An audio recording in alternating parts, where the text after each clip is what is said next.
guy built this himself right on the water. That's about 34 years old. Holy cow. So the pond ended here before, and then you see another liner on Yeah. a hot tub or something? Yeah, he built that. I mean, that is just incredible.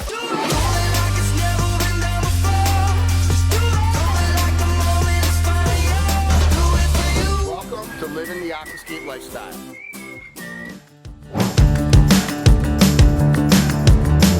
So this next stop is really cool. It is a homeowner-built pond, and when I saw where he was located, close to my buddy Al, I'm like, listen, I'm gonna go visit this guy. He was a retired U.S. Navy. He was around in the Vietnam era, so he was in the Navy during Vietnam. And he's, what, 10-15 minutes from your house? Yeah. And so I said, Al, can we stop by and see this guy? And so we are gonna go get to see Mike Armando, who built his own pond multiple times. He's been living the Aquascape lifestyle now for maybe a year or two since his biggest addition, but let's go check out a beautiful homeowner-built Aquascape ecosystem water feature. Oh, he is right on the water. Hey, Mike! Nice to finally meet you after talking online for about a year. How you doing, young man? How you doing? So this is Allan, Schule. He said he's got ponds all around this neighborhood. Yeah, you do, yeah. So this is the third final iteration. Four. 4 times. But this all started back in New York, huh? With a little Well, small... yeah, well, I had a pond in Queens, New York. I used to live in Woodhaven. That's the city. And it was a small pond I constructed, and I had it for about 2 years. And then what happened is the neighbors next door, one 4th of July, were shooting these rockets up in the air. It landed in the pond, killed all the fish. Oh, no. With the gunpowder. Yeah. Yeah, then I got disgusted. I said, let's move out of here and move somewhere else. Well, you sure picked a nice location to live. Yeah, thanks. Let's see this water feature. I gotta come see this thing.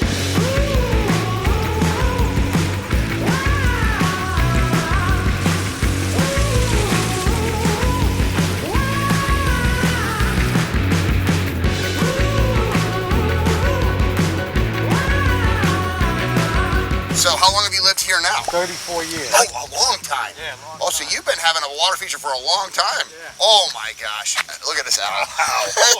This I guy, saw the first part. Yeah, holy cow. this guy built this himself right on the water. What happened, this was the original pond, a small thing. Okay, I can see that. Yep. That's about 34 years old almost. Holy cow. Then I enlarged it to here, but you see that part's just about a foot, so you probably wonder how come you didn't go deeper. There's water lines into the house. Oh, sure. I know they probably went 5 or 6 feet, but I didn't want to mess around and get too close to them. And so, okay, so it started here, it's added, and then how did this whole thing happen? Is this after you found Aquascape? No.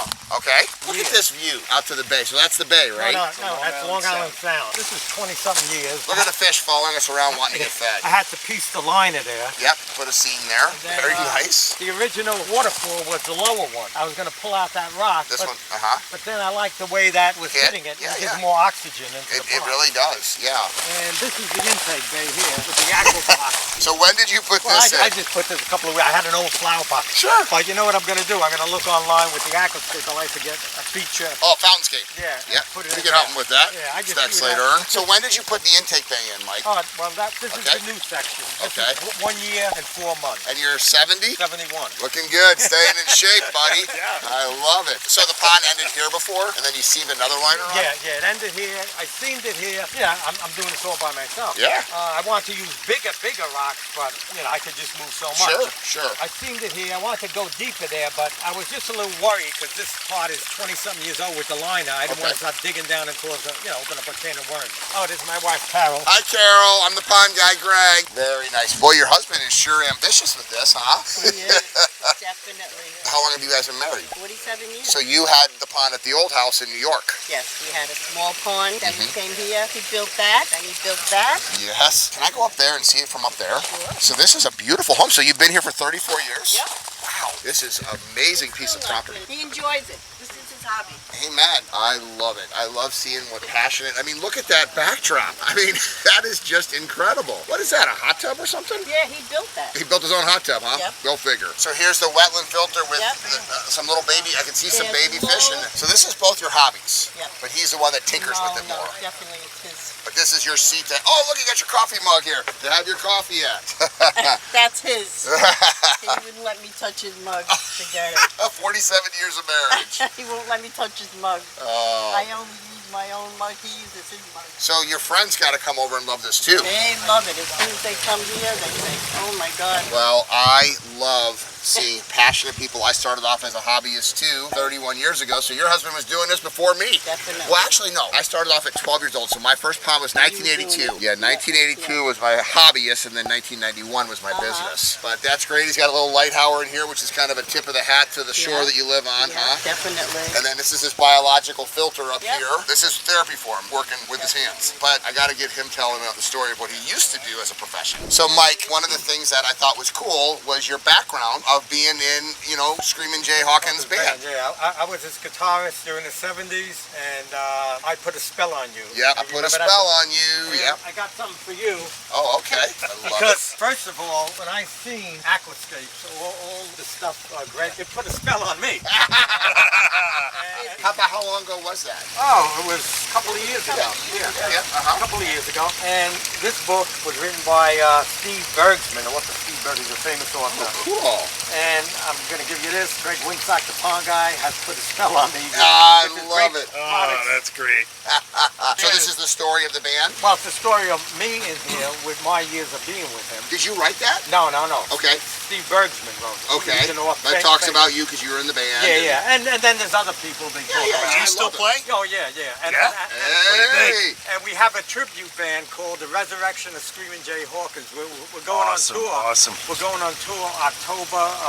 For real? Yeah. That's cool. 30th, 29th and 30th, we're going to Rochester, New York, then Cambridge, and then we're going to Jersey. And how old are For you? you? 71. 71 years old, still rocking. going. Can we see you play a little guitar? Drum the chord a little bit?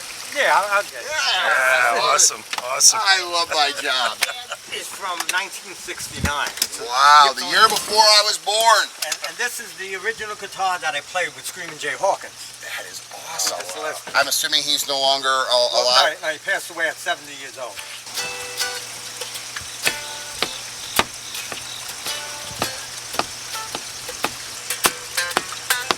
Woohoo! Yay!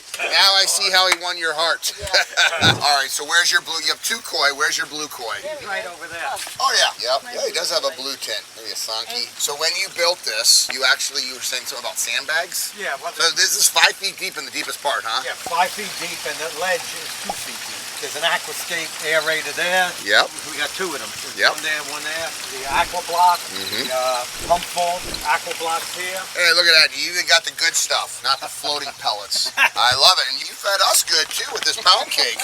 That was outstanding. Yeah, it really was. They've been waiting for this, huh? Yeah. All morning. They've been following us around. And yeah, that is the best fish food. So I get really tired of seeing the good floating stuff. sticks. If you got a floating stick, it's the #1 selling fish food. We're not going to mention the brand. Yeah. But the reason that this is good is because it's got probiotics, which break the fish waste down. So it's healthier for the ecosystem. Yeah, and it keeps the pond clean.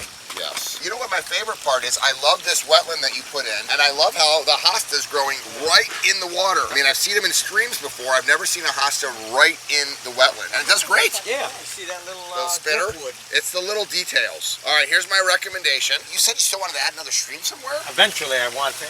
I was supposed to add it up there, but she stopped me. It was going to go here under the walkway.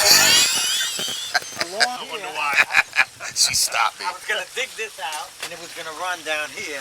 Okay. It would have been beautiful, right? Here's my recommendation. I love it. I love the grasses here. I would take the rocks away from the filter here, biological filter, and I would add soil here. Yeah. And then I would just landscape this because you have a lot of gravel in here right now. Yeah. And also this vertical edge with the rocks. Yeah. I would just take soil right down to here and then landscape it with plants. Yeah. That would be my recommendation on just tweaking it. Yeah. But from a design standpoint, I love the fact that you're right on the shore here, Long Island Sound, and you have this, I mean, it's a beautiful pond. It's a big pond. It's your 4th iteration. And so this is your hobby. So I would just soften up around the filters and do plantings in here and remove some of the rock and then do mulch. Well, you just got to watch out. There should be a little build up there so the dirt soil doesn't go in. Yeah, you're fine. You'll be fine. And put a retaining wall in. Yeah. And then just annuals, ground covers, Yeah. plants that would grow in there and soften up the stone. So you have a lot of stone and that would just soften it up. And that's it. That's really the only thing I would change about that. I think you did a great job, Mike. Oh yeah, let me take you on the Yeah, let's other go. side. So this is where you have sandbags holding this back on this edge here. Well, sandbags are this high. They're big. Yeah, They're all yeah. dirt. And it's sandwiched with the rock. Mm-hmm. So the liner comes over the sandbag. Yeah, that's a lot of pressure on that wall. Yeah. See, I'm going to put a patio here. Oh, nice. A lower patio. You stand here to get a nice view of the pond. Beautiful. I love it. Oh, so you even feed the babies up in the wetland, huh? Yeah, I have to feed my baby. So it's so cool. When you have a wetland filter, it becomes part of the ecosystem. And those fish were born in here this year. And there's also some smaller fry in there that were born later in the year. And now you're waiting for the winter to die back and you can catch them and put them in a big pond. Is that something you do every year or what? Well, most of the time they go over themselves, but for some reason they're staying here. That's pretty cool. So they survive up here because they're not getting the fry or not getting eaten by the other fish. I had everything covered up with a top. We had a lot of rain and snow, and it started getting erosion. So one day when I went back in the hole in the spring, I said, now what am I going to do? It looks like the wall that's 5 feet down is going to collapse. And it did. But you know what happened is they call it the angle of repose in engineering. Like nature let it collapse, but then it stops. I said, wait a minute. I said, this is a good thing because now this is the angle it should be. You know what I mean? Right. I was going to have it straight and put rocks and all that, but it ended up being that. So there's a lot of rocks under there. It all worked out. Yeah. Absolute labor of love. All right, so I don't normally go to homeowner-built ponds, but when I heard Mike's story and he sent me the messages and the fact that he has been doing this for pretty much as long as I have been doing this, it's a serious project, and it's his therapy, and this is what this is all about. What a cool guy living a cool life out here. It's so fun for me to go and travel and visit my customers, visit guys who built their own ponds. I mean, I want to do more of this. In fact, this is why we do giveaways. We always have an annual giveaway. Last year, John Baker won it, and he became our social media community manager. This year, a guy who's trying to start his own business as a CAC won it. I'll just put a link to that vlog that we actually, I haven't done it yet, but by the time this comes out, I will have done it. This is what this is all about. This hobby is fantastic. It's therapeutic. It's something that more people need to do. And whether you're a do-it-yourselfer like I started or you hire a certified aquascape contractor, I just want people living the aquascape lifestyle. I love my job.